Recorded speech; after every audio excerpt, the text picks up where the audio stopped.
the summit. Uh, Moving ahead, right now I would like to invite upon stage Mr. Varun Aggarwal, the co-founder of Aspiring Minds, to make a presentation on their annual report, National Employability Report for Engineering Graduates 2011. Mr. Aggarwal did his master's in electrical engineering and computer science at MIT, and during his graduate studies, he worked on developing and applying learning and optimization techniques to a variety of real-world problems, such as circuit modeling and design, parallel processing, and network coding. While at MIT, he founded the MIT India Reading Group, a platform for collaborative research on India-centric issues. In 2007, he co-founded Aspiring Minds, a standardized assessment company, to foster greater equity in the Indian employment market.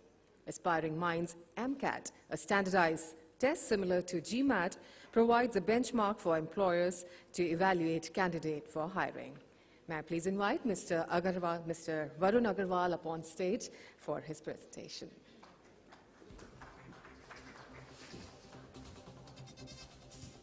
Good morning all of you.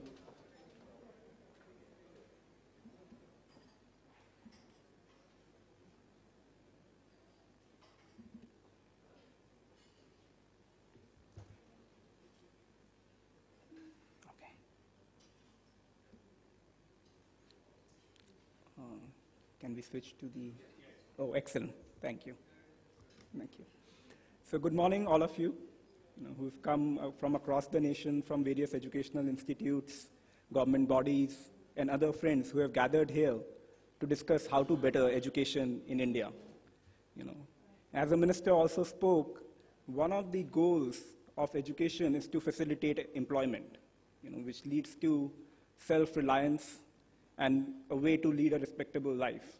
In this context of employment, I would like to share some of our findings which we have gathered, which are a result of more than 4 years of work in understanding higher education and industrial requirements, working with more than 5 lakh students, more than 120 companies across all states of the country. So, as the minister was saying, we don't need a mandate from the state government to go and work in any state. As a private body, we can just go and start working with colleges, and that makes it a lot more easier for us to go and work with all of them. So we did this report, which is the second report in the series, which looks at employability patterns across the country. The report runs into several pages, having regional comparisons, gender comparisons, comparisons across colleges. However, in this presentation, I would like to just touch a few actionable items which come out of the report. So what are the explorations we are doing? We all know there is a problem of low employability in India. That is not the genesis of the talk I want to give today. I think all of us here are aware that employability is low in India. And what does that mean? That means that out of every 100 people who graduate out of higher education, there's a minuscule fraction which are actually suitable for being employed in the knowledge economy. What I would like to talk more about is where is the gap? Why is employability low in the country? What all of us who have come together here can do to improve this employability in our country. We all talk about where we are today, having all these very low figures of employability, of skills in the country, but where do we want to go? And that is another vision which I would like to share with all of you today. And if there's an agreement on that vision, probably that is something which we all as a set can go forward on achieving. And as I also have the privilege of being one of the early speakers today, I hope this vision can become a topic of discussion and debate across the many enlightening discussions which are to happen. And finally, I would want to go beyond what the education system can do in improving employability. Our results and statistics show that there's something, a larger problem which looms over employability than the education standards in the country. And that's something which I want to talk about, and all my industrial friends here and from the government, I think there's a healing touch which is needed, which can suddenly change how employability is perceived. So that's a thought experiment I'll share towards the end of the presentation. So before I go into the finding of the reports, what is the basis of this report? Many reports come out, but I think we need some objective basis as to how we are getting our findings. So this report is based on a sample of more than 55,000 engineering students who have taken a standardized employability test called AMCAT across the country. All these students took the test under a proctored environment to get an understanding of their employability skills, their strengths and weaknesses, and to get into a database to get job opportunities. So this was spread across the whole country, all Indian states, more than 1,200 colleges, and a stratified sample was built out of that, which represents the population diversity in the same proportion as it is in the country. AMCAT is India's largest employability test. More than 6.5 lakh students have taken this test to judge their employability, understand their fitment in various sectors as IT services, IT product, in the MBA domain, in customer service roles, operation roles, sales roles, so on and so forth, and for graduates in various other roles.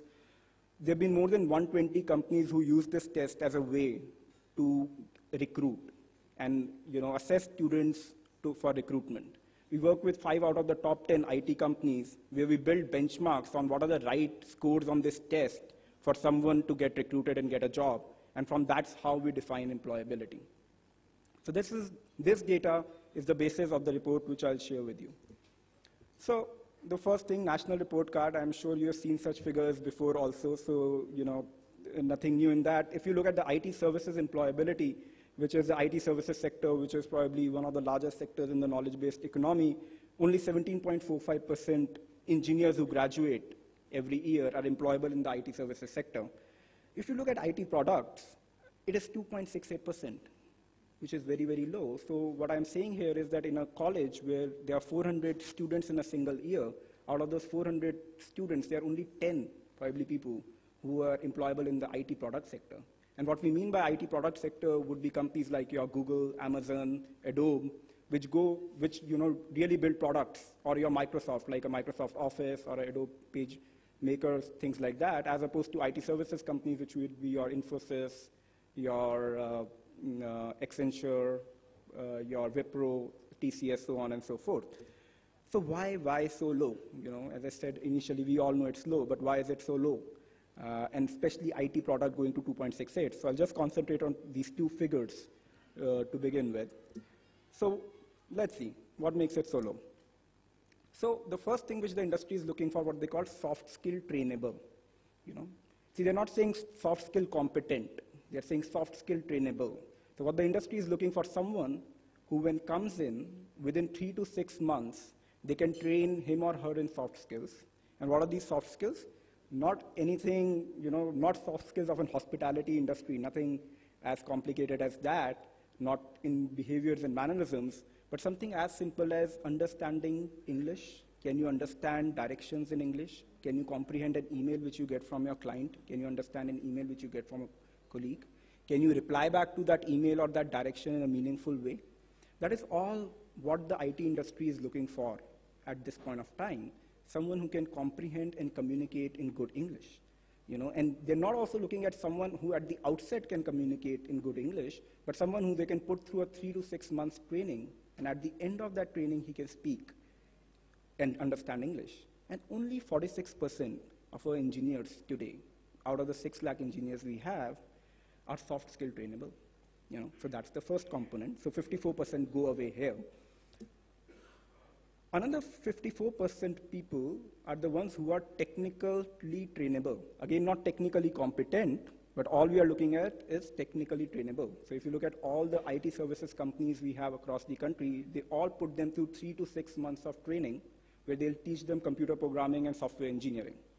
Now the problem again is that, so what is technical trainability? Our research shows that all you need to know to be technically trainable is to know basic quantitative ability, not complicated quantitative ability, class 12th or class 10th quantitative ability to be precise, basic logical ability, and just exposure to the domain. So when you talk about computer programming, you should just, at least have sit on a computer and written 10 programs. You should know that there's a language called C. You should know the basic constructs of C or any language. It's not really about the language, but know about the paradigm of programming. And there are only 54% people who know of the engineers who can do this. Because again, the industry, once these people have these initial raw material is there, they can train them over the 3 to 6 months. And unfortunately, that's what one of the things the engineering schools have to impart, but it's not really happening.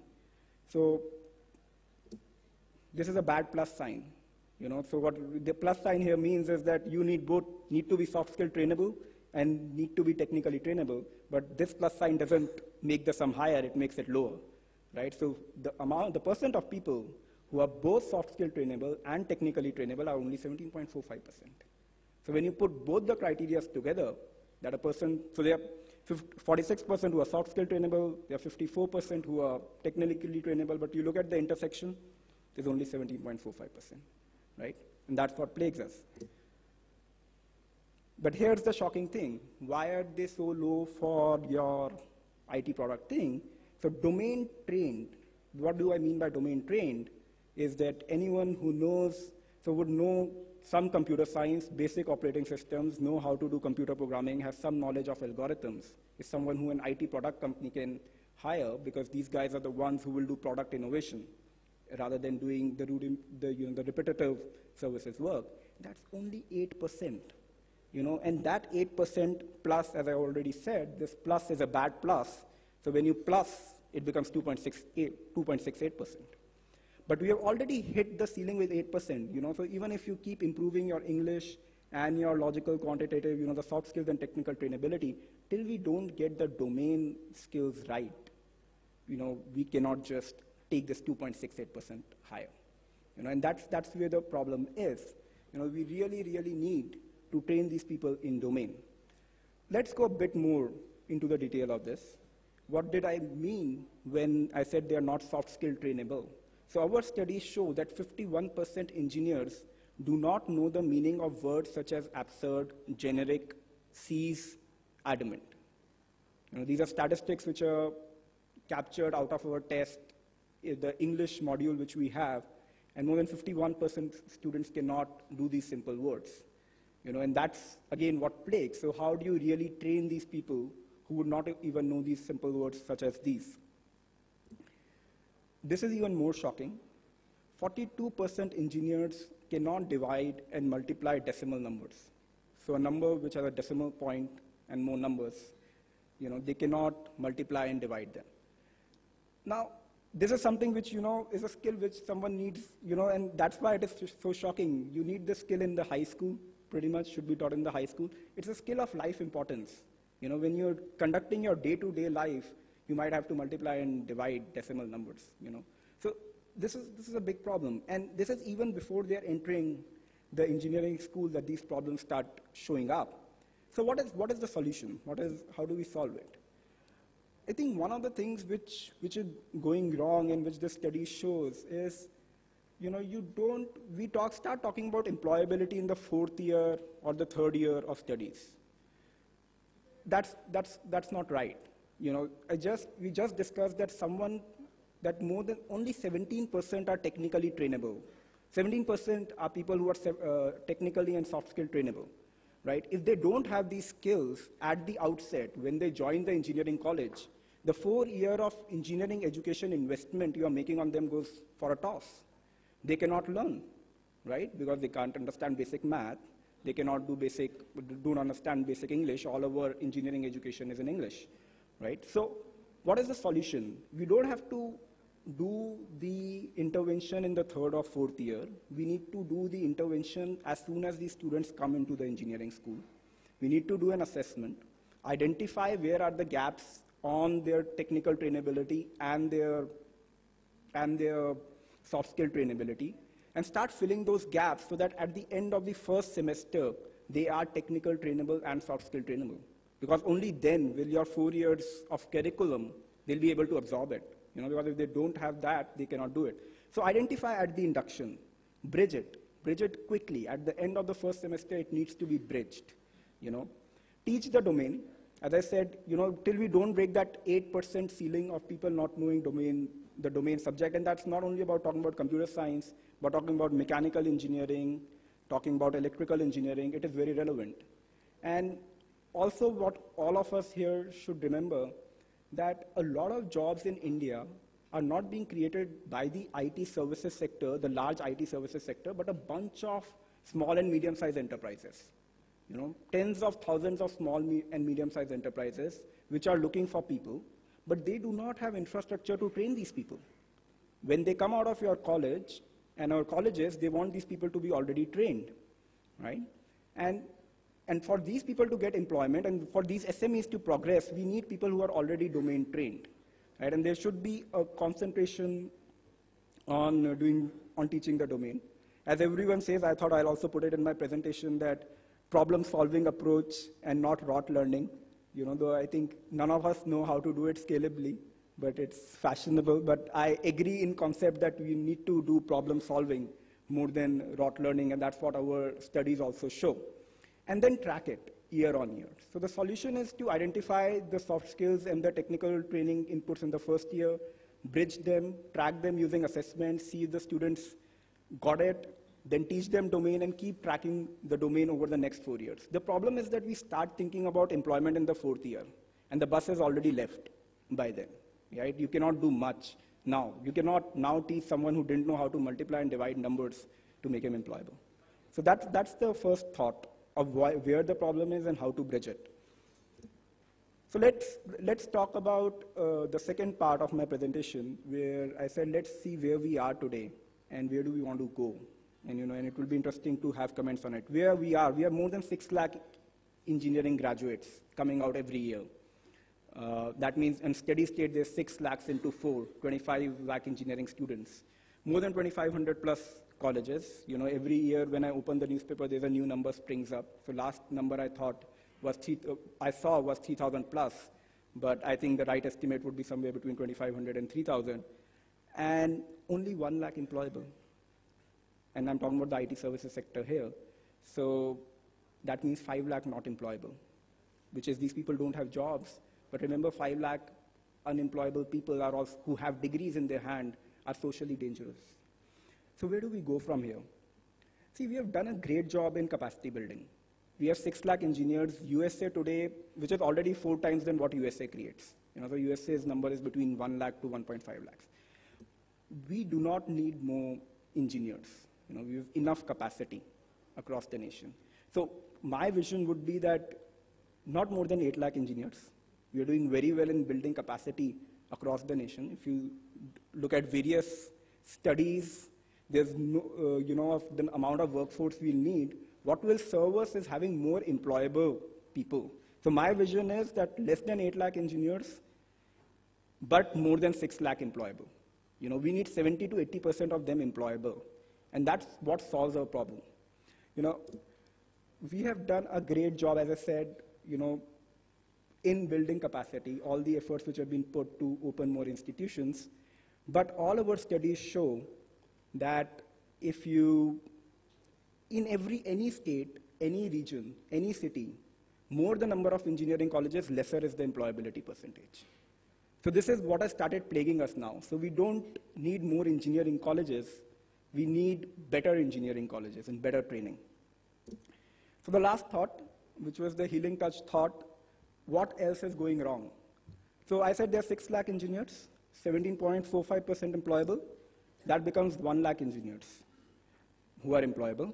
Where are these employable engineers? And here's the thing. So what we segregated these engineers into 750 top campuses and the rest of more than 2,000 campuses in the country. Right? And wanted to see how many employable candidates are in the top 750 campuses versus the rest. Any guesses? Well, half of these engineers who are employable are in the top 750 campuses. But the other half are in the rest of the 2,000 campuses. And this is where the problem is. These 50,000 who are in the top 750 campuses get an employment opportunity. But these more than 50,000 employable engineers who are in the rest of the colleges do not get an employment opportunity because the industry goes and hires only from the top 750 campuses. And this is a very big problem because all these students in these colleges don't see any opportunity, right? So there is no incentive to become employable. In the same class, if there's 5 people who are employable, everyone sees that they work hard and they should get a job, they also don't get a job. And that's where I think the industry needs to do a healing touch. We should go beyond the name of the college to make our hiring decisions so that there are opportunities for these 5,000 employable students which are outside the top 750 campuses. Until opportunities do not trickle down to these 50,000 students, I don't think the employability problem will solve, because till people do not see incentive in becoming employable, they'll not become employable. So that sums up the 3 ideas which I wanted to share. Where we should be, I'll just reiterate, 6 lakh, we want 6 lakh employable candidates out of the 8 lakh and not 1 lakh, and more than 1 lakh who are employable in core jobs. And we want employment everywhere, not limited to a region, not limited to a college. Whoever is employable should get an employment opportunity, and that's what we think can solve the employability puzzle. Thanks everyone for your time. You can collect an executive summary of the report from our booth out here, and you can write to National Employability Report, that is NER 2011 at aspiringminds.in for the full report. Thanks a lot for all your time, and happy to answer if there are any questions. Well, thank you so much, sir, for the presentation. I'm sure everybody is having great insights into the presentations you made. And on behalf of Network 18, we would like to extend a small token of appreciation to you. Please accept the same.